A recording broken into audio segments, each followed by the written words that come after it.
Judge Lopez, I'm going to quickly note there's a reason the Democrats have scheduled you on this panel, because you have a long pattern of sentencing criminal defendants to egregiously light sentences, including one child molester who molested a 4-year-old and 9-year-old, and you sentenced him to only 6 years in prison, including, as we heard before, one woman who was responsible for killing her 1-year-old son, who was coated in fentanyl. His pajamas were coated in fentanyl. His sheets were coated in fentanyl. You could have sentenced her to 30 years. You sentenced her to only 4 years. It's an egregious pattern, but the reason you're put on this panel is the Democrats know that most Republicans will not have time to question you about that terrible record, because your colleague on this panel, her record is even worse. Ms. Campbell, I will say I have seen some astonishing nominees from this administration, but I have to admit your record takes the cake. A judge should not be a political activist. Your record demonstrates to me a long history of being a political activist, but not just an activist who affiliates with extreme and radical organizations. Now, when Senator Grassley asked you about the Workers' Dignity Organization, you gave, I think, deliberately misleading answer. You said you did not represent them, and that convinced Senator Grassley not to continue on that line of questioning. You have been a legal advisor to that organization since 2013. That is what you have publicly printed on your AVO biography. It is what has been described in the Tennessee Bar Association when you were nominated. It explicitly says she served as a legal advisor for local workers' rights nonprofit Workers' Dignity. Now, why is it you're distancing yourself from them?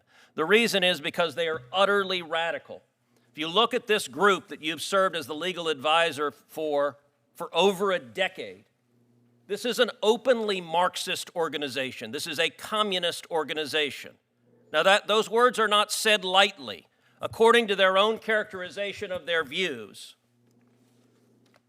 this group says there's no election outcome that improves conditions for workers. The laws of this country have never worked for our people, and now that the system is crumbling, we will continue to stand in community and solidarity with each other. The only way we win in a world we deserve is by building a multiracial working class revolution that can push out white nationalism, violent state racism, and the capitalist class that is desperately clutching to hold control and profits as the people rise up.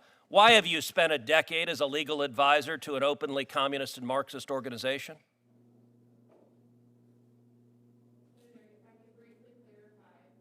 I don't think your microphone's on.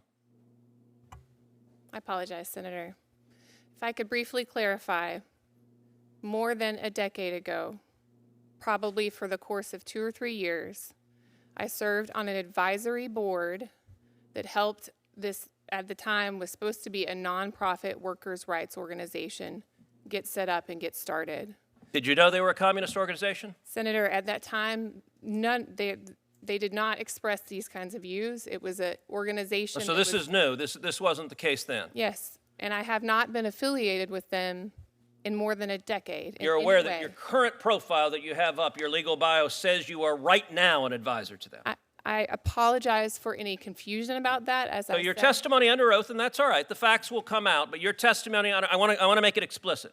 Your testimony under oath is that you have done absolutely nothing and had zero contact with them for how long? I have not served on their advisory board for... You've done absolutely nothing and had zero contact with them for how long? Please answer the question. Many, many years. Senator. How many? I don't know, sitting here today. It's been many years. If you look at other statements from this organization, because they are radicals.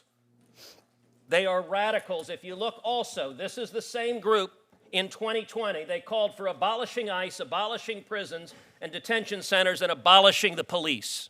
Why did you volunteer for a communist organization that calls for abolishing ICE and abolishing the police? Senator, I have never seen these comments before. You didn't know who you were volunteering for? I was not a volunteer for them at that time. You were a legal advisor. Were you paid? No, I was not. Then you were a volunteer. If you volunteered to be a legal advisor, you were a volunteer. Why did you volunteer? Do you support abolishing ICE? Senator, at this time, I had... Do you support abolishing ICE? I do not, Senator. Well, it's amazing because a minute ago you also told Senator Graham that the Tennessee Immigrant and Refugee Rights Coalition, that has a manifesto calling for abolishing ICE, you said you had nothing to do with it, which is fairly astonishing because on page 3 of their manifesto, they thank you by name for what they say. We would like to thank the following individuals and organizations for their thoughtful feedback and input. This platform would not have been possible without their expertise. Are they lying? Senator, I'm not familiar with that manifesto. Are they lying? Did you provide any assistance? Did you give feedback and input, which is what they say on the cover page? Senator, I didn't even know that existed, and so no, I did not provide input on it. And why, when Senator Graham asked why you gave money to this radical candidate who has said 52 senators are Jim Crow senators and said multiple of us are siding with the devil, you laughed and thought that was funny. But Senator Graham asked you a question. Look, that candidate was as radical as I've ever seen. And when Senator Graham asked why you gave money to that candidate, you just smiled and didn't answer. So why did you give money to a radical candidate who believes multiple members of the Senate are siding with the devil? Senator. Actually, Senator Whitehouse, you weren't here before, but there was an exchange with the chairman where Senator Kennedy asked for longer periods because you have 2 circuit justices, and the chairman said he was going to give additional time. So the comment they want to be gavelled as part of the show is not accurate, and Senator Welch said he was going to give additional time. In fact, he said at the beginning he was going to give 6 minutes. So my question, you did not answer Senator Graham. Mr. Chairman, how much time has expired? How much time has expired? I just want to clarify. I just walked in. Why did you give money? 6 minutes? Because it seems like more than 6 has passed. Why did you give money to this radical? Put up the devil one too. Why did you give money to this radical candidate? $1,500, a lot of money. That's a question. Senator, again, I'm not familiar with these comments. Why did you give money to this radical candidate? What? Could you let her answer the question, please? I'm not familiar with these comments, and Why did you give money to her? That's the question. You're not going to answer? You're refusing to answer why you gave money to her.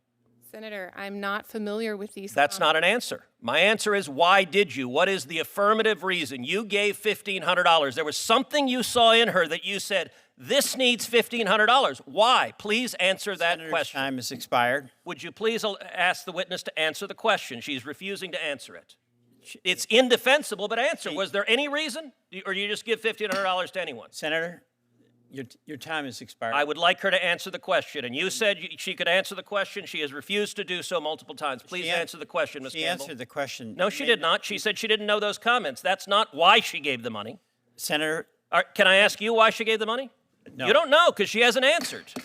Are you going to answer, Ms. Campbell, or does this committee not deserve to know why you gave money to a radical who says we are aligned? Mr. Chairman, I have a lot of other senators have busy days. Can we get on with the next person? So you don't want an answer to the question either, Senator Booker? I just want to say for the Are you able to answer the record, question, Ms. Campbell, or do you believe this committee doesn't deserve an answer to that question? Mr. Chairman, So you're silent. You're floor? just refusing to answer. Who's next? The senator's time has expired. If the senator doesn't like the answer, he can It's take not it an into answer. She account. sat there silently and has not spoken. That is by definition not an Senator answer. from